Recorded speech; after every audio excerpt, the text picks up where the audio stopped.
மூடுபனி அவர்கள் வந்த பாதையை முழுவதுமாக விழுங்கியதை பார்த்த நால்வரின் இதயத் துடிப்பு வேகமடைந்தது.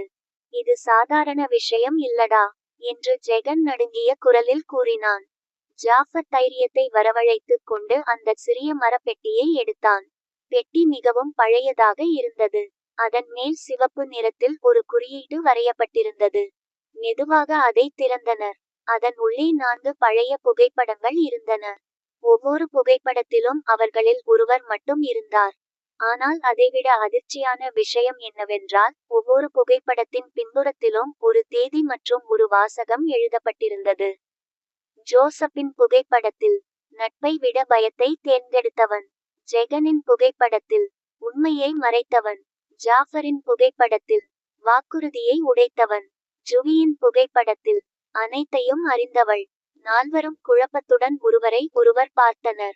இதெல்லாம் என்ன அர்த்தம் என்று ஜோசப் கேட்டான். அப்போது அந்த சிவந்த சாலையின் தொலைவில் இருந்து ஒரு குழந்தையின் சிரிப்பு சத்தம் கேட்டது. அந்த சிரிப்பு மெதுவாக நெருங்கியது. டார்ச் ஒளியை அந்த திசையில் திருப்பினர். சிவந்த சாலையின் நடுவே வெள்ளை உடை அணிந்திருந்த ஒரு சிறுமி நின்றிருந்தாள். அவளது முகம் தெளிவாக தெரியவில்லை. யார் நீ என்று ஜாஃபர் கத்தினான். அந்த சிறுமி மெதுவாக கையை உயர்த்தி சாலையின் முன்னே இருந்த ஒரு பழைய மாளிகையை சுட்டிக்காட்டினாள். இதுவரை அவர்கள் கவனிக்காத அந்த மாளிகை சிவப்பு மூடுபனிக்குள் மங்கலாக தெரிந்தது.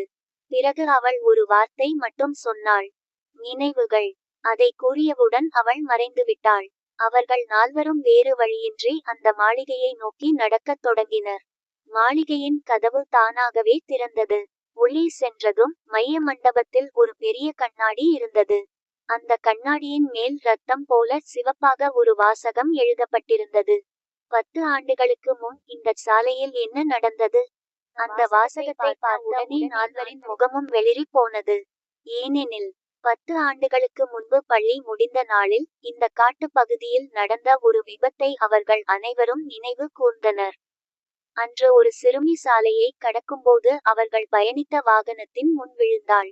பயத்தில் உறைந்த அவர்கள் யாரிடமும் எதுவும் சொல்லாமல் அங்கிருந்து சென்றுவிட்டனர்.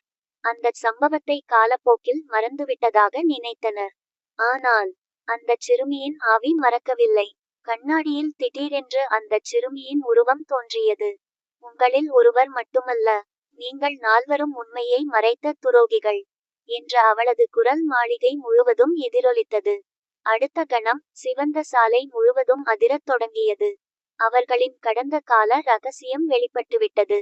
இப்போது அந்த சாலை அவர்களை விடுவிக்குமா, அல்லது தனது அடுத்த பலியாக மாற்றுமா?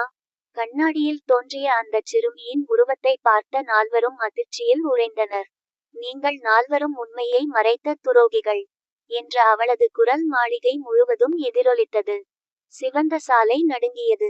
மாளிகையின் சுவர்களில் இருந்த பழைய ஓவியங்கள் ஒன்றன்பின் ஒன்றாக கீழே விழத் தொடங்கின. டார்ச் லைட்டின் ஒளி நடுங்கியது. இது உண்மையா என்று ஜோசப் மெதுவாக கேட்டான். யாரும் பதில் சொல்லவில்லை. ஏனெனில் 10 ஆண்டுகளுக்கு முன்பு நடந்த அந்த சம்பவம் அவர்கள் அனைவரின் நினைவிலும் தெளிவாக எழுந்துவிட்டது. அன்று பள்ளி இறுதி தேர்வு முடிந்த நாள். நால்வரும் ஒரு பழைய காரில் மகிழ்ச்சியாக சுற்றி கொண்டிருந்தனர். மழை பெய்து கொண்டிருந்தது. ஒரு வளைவில் திடீரென்று ஒரு சிறுமி சாலையை கடக்க முயன்றாள். கார் கட்டுப்பாட்டை இழந்தது. ஒரு பெரிய சத்தம். பின்னர் அமைதி. அவர்கள் காரிலிருந்து இறங்கி பார்த்தபோது அந்த சிறுமி அசைவின்றி கிடந்தாள். பயம் அவர்களை ஆட்கொண்டது. நாம இங்கிருந்து போயிடலாம் என்று அப்போது ஜெகன் கூறியிருந்தான். போலீஸ் கேஸ் ஆயிடும் என்று ஜோசப் பயந்திருந்தான். யாருக்கும் தெரியாது என்று ஜாஃபர் கூறியிருந்தான். ஆனால்